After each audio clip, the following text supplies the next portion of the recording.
Congressman Jamie Raskin.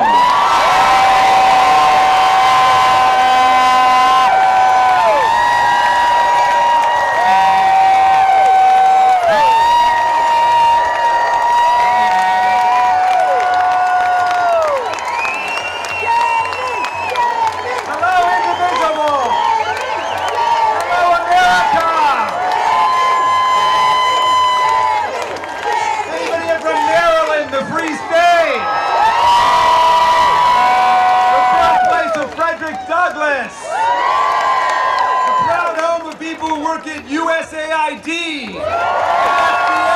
and NOAA, the National Weather Service, and the National Institutes for Health, the NIH. The crown jewel of bioscience, where despite all the purges and all the firings, they're working every day to cure cystic fibrosis, multiple sclerosis, breast cancer, and that most deadly disease of our time, malignant narcissistic personality disorder. Let the scientists do their job. They might even find a cure for that baffling worm and brain disease. The great thing about science is it's true whether or not the Secretary of Health and Human Services believes in it. Let's all say with Maryland, hands off science! Hands off science! Anybody here from Virginia? The birthplace of James Madison, who wrote us the First Amendment. It separated church and state for the first time in human history. It gave us the right to speak freely, to publish freely, to worship freely, to assemble freely, and to petition government for a redress of grievances. As Dr. King said, we've got the right to protest for what is right without being arrested, deported, or fired. We've got the right to read the books we want, including 1984 and The Handmaid's Tale, even if they now belong in the nonfiction section.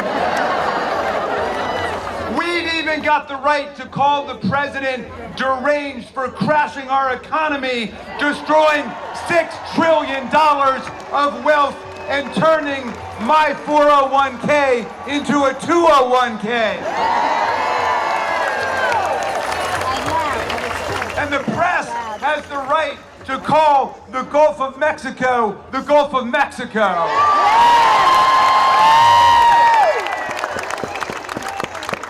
Madison's Constitution gave us the two most beautiful words in the English language: due process.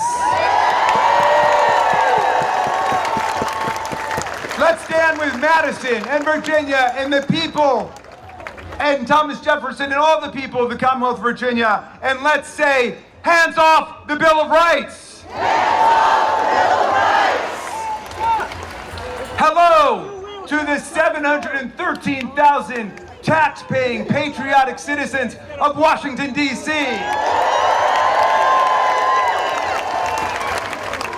Your officers, like Michael Fanone, joined the Capitol Police on January 6, 2021 to defend Congress against the worst insurrectionary and mob violence of American history brought down on the Capitol, which wounded, hospitalized, and injured more than 140 of our police officers.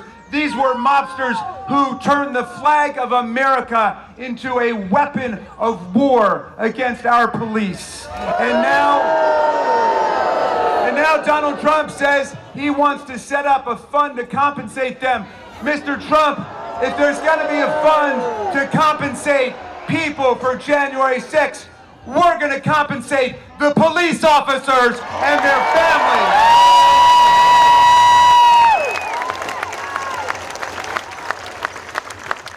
We're going to back the men and women of the blue, not the planners of the coup. Meantime, the people of D.C. have a valid, bona fide political grievance, not an imaginary one. They've not stormed the Capitol or tried to overturn an election or hang the vice president. They petitioned for statehood like 37 states before them. They did it the right way. So we say to Donald Trump and Elon Musk, hands off Greenland. That's an independent country. Hands off Canada. That's an independent country. Hands off Panama. That's an independent country. Statehood for Washington, D.C. And let's say with the people of Washington, free D.C.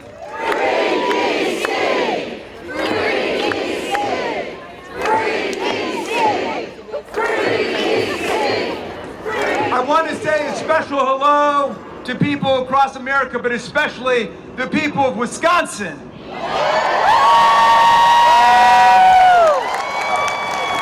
They showed America that organized people who want nothing but freedom can defeat organized billionaires who want nothing but power. Here in America, Mr. Musk, justice is not for sale, and we don't raffle off state Supreme Court judgeships for $1 million prizes. Stop trying to buy our votes. Stop ripping off our government and stop stealing our data.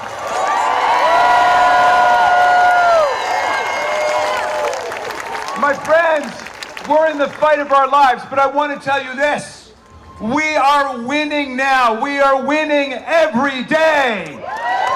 We are winning in court, where 39 judges appointed by 5 Republican and Democratic presidents have issued 56 preliminary injunctions and TROs against this lawlessness.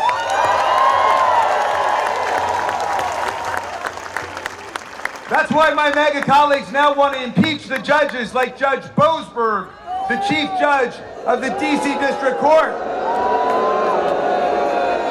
Yesterday, he ordered the return of Kilmer Garcia, a legal resident of the United States, married to a U.S. citizen. They sent him to a dictator's prison in El Salvador. The administration was forced to admit that his deportation was without due process and was, quote, an administrative error. But get this, then Trump said, well, c'est la vie. Mr. Garcia would have to stay in that torture facility because the U.S. no longer had custody over him. But Judge Boasberg told him that if you've got the means to unlawfully deport someone, you find the means to bring them back. So,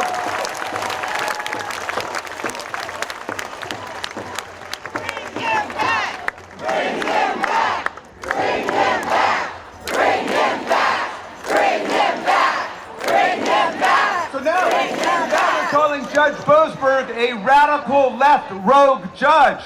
The problem is he was appointed to the bench first by President Bush. He was Justice Kavanaugh's roommate at Yale. He's known as a pillar of the legal establishment. They say, though, well, the number of courts striking down Trump's policies is completely unprecedented. Well, so what? That's only because the number of his illegal actions are completely unprecedented. The judges are doing their jobs. They're doing their jobs. Let's tell MAGA what Democratic movements all over the world tell the dictators of the world.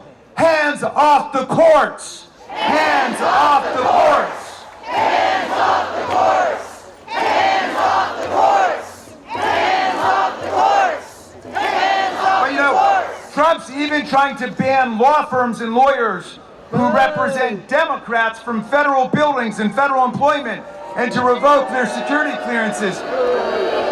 Wait, he's shaking down law firms for hundreds of millions of dollars in pro bono work for his pro-Malum causes. Some firms have buckled under these threats, But hundreds of firms led by Wilmer Hale and Jenner and Block and thousands of lawyers led by Rachel Cohen are standing strong for the rule of law. And the courts are rejecting these attacks on the right to counsel and free speech. We're winning in the states. We're winning in the counties. We're winning in the cities and towns. We're winning in the churches, and not just with the great Reverend Barber. We're winning across the country. No moral person wants an economy crashing dictator who knows the price of everything and the value of nothing.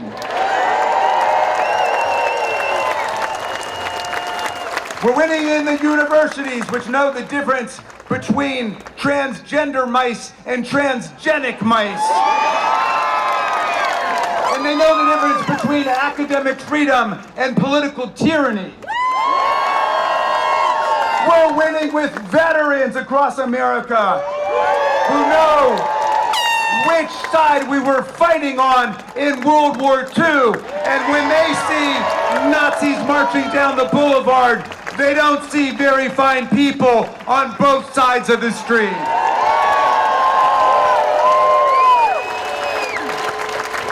We're winning with people in the armed services who know that Donald Trump is turning our best friends in the world, like Germany and the UK and France and Canada and Mexico, into enemies by the way he's treating them, and he's turning the enemies of American democracy, like Vladimir Putin and Viktor Orban and Xi and Erdogan, into their bosom buddies.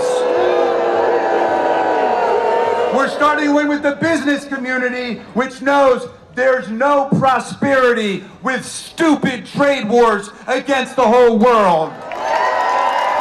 There's no prosperity with stock market collapse and mass unemployment. There's no future with presidents who have the politics of Mussolini and the economics of Herbert Hoover.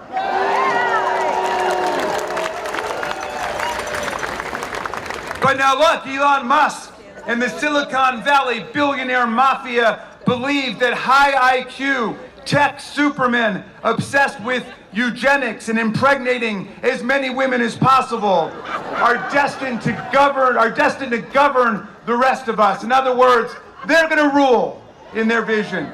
They believe democracy is doomed, and they believe regime change is upon us if they can only seize control of our payment systems, our data, and our computers.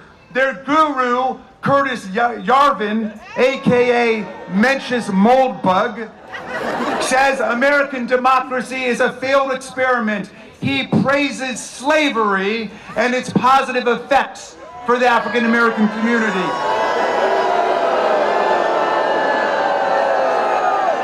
He told the New York Times that the American people have to get over our irrational fear of dictatorship.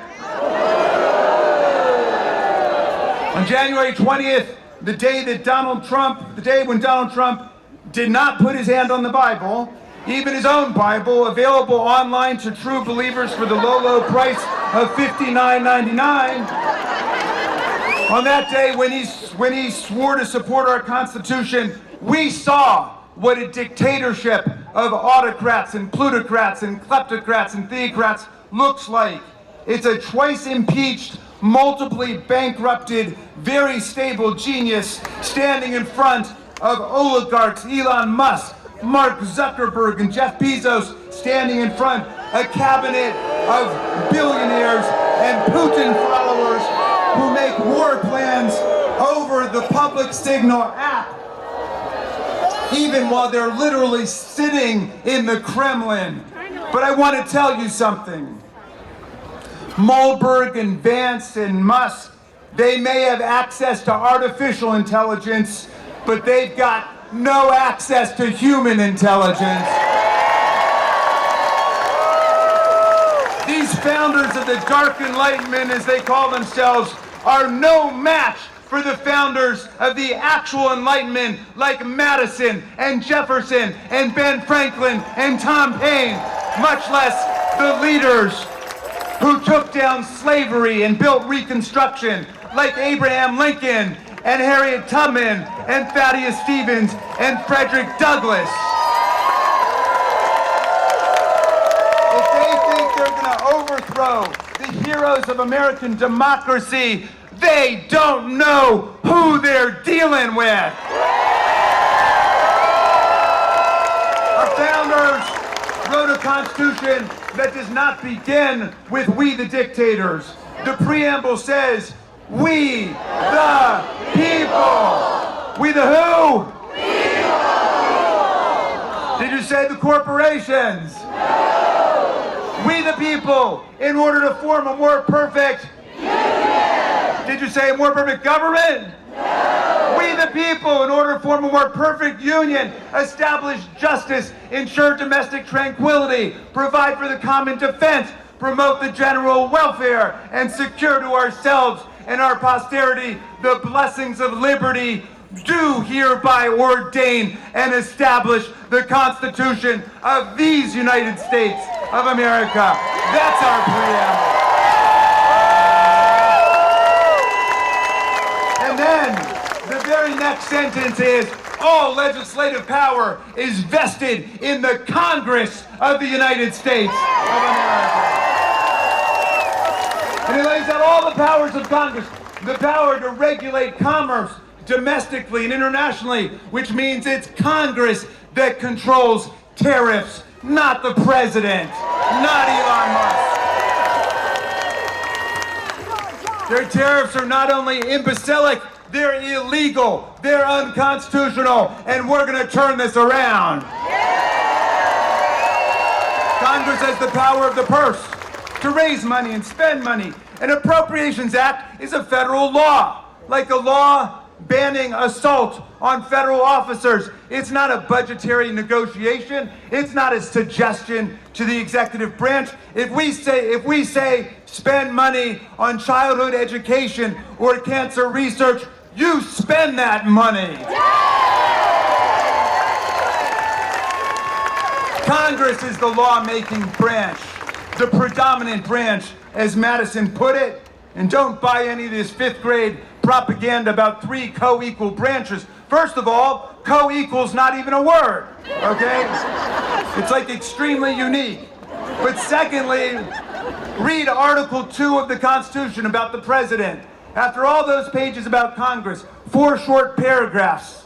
The most important one, Section 4, which is all about how you impeach a president for treason, bribery, and other high crimes and misdemeanors. If we're co-equal, how come we can impeach him and he can't impeach us? What's the core function of the president, my friends? And teach your children to take care that the laws are faithfully executed. Yeah! Not twisted, not distorted, not maligned, not trashed. Take care that the laws are faithfully executed. All we say to Donald Trump is, do your job! Do your job! Do your job! Do your job! Do your job! Do your job! And when he doesn't, that's what Article 3 is all about. All about. Marbury versus Madison says it's emphatically the province and the duty of the Judicial Department to say what the law is. That's what judicial review is. But that's a short-term solution, my friends. The real backstop to this authoritarianism is, it has always been, and it always will be, the people. Even with all their gerrymandering and all their voter suppression, even with all their billions in dark money, the people will organize to defeat them and take back the Congress next year. We'll be heard in the town halls, in the union halls, in the church halls, in the state capitals and in the capital city, online and inline, at the post office, which we're going to save, at social events, and at the social security offices that they're trying to close down. And if anybody was slow to wake up to this authoritarian takeover, nobody's sleeping now, and nothing is going to stop the forces of democracy and freedom in America. No oligarch, no proligarch, no autocrat, no theocrat, no kleptocrat, no monarch from Moscow or Mar-a-Lago is going to turn us around. Fascism will not be the end of human history. Human history will be the end of fascism.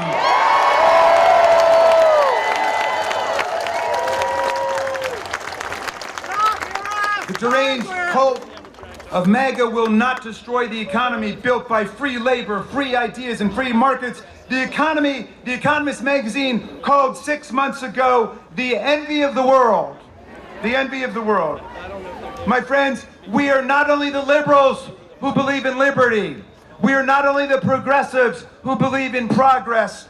We are the conservatives who will defend the land, the air, the water, the climate system, the Constitution, the Bill of Rights, Social Security, Medicare, Medicaid, the Affordable Care Act, the Voting Rights Act of 1965, the Civil Rights Act of 1964, the National Labor Relations Act, the Fair Labor Standards Act, the Clean Water Act, the Clean Air Act, everything that their party of nihilists and authoritarians wants to tear down in the next few weeks, we are going to conserve and defend for future generations of Americans.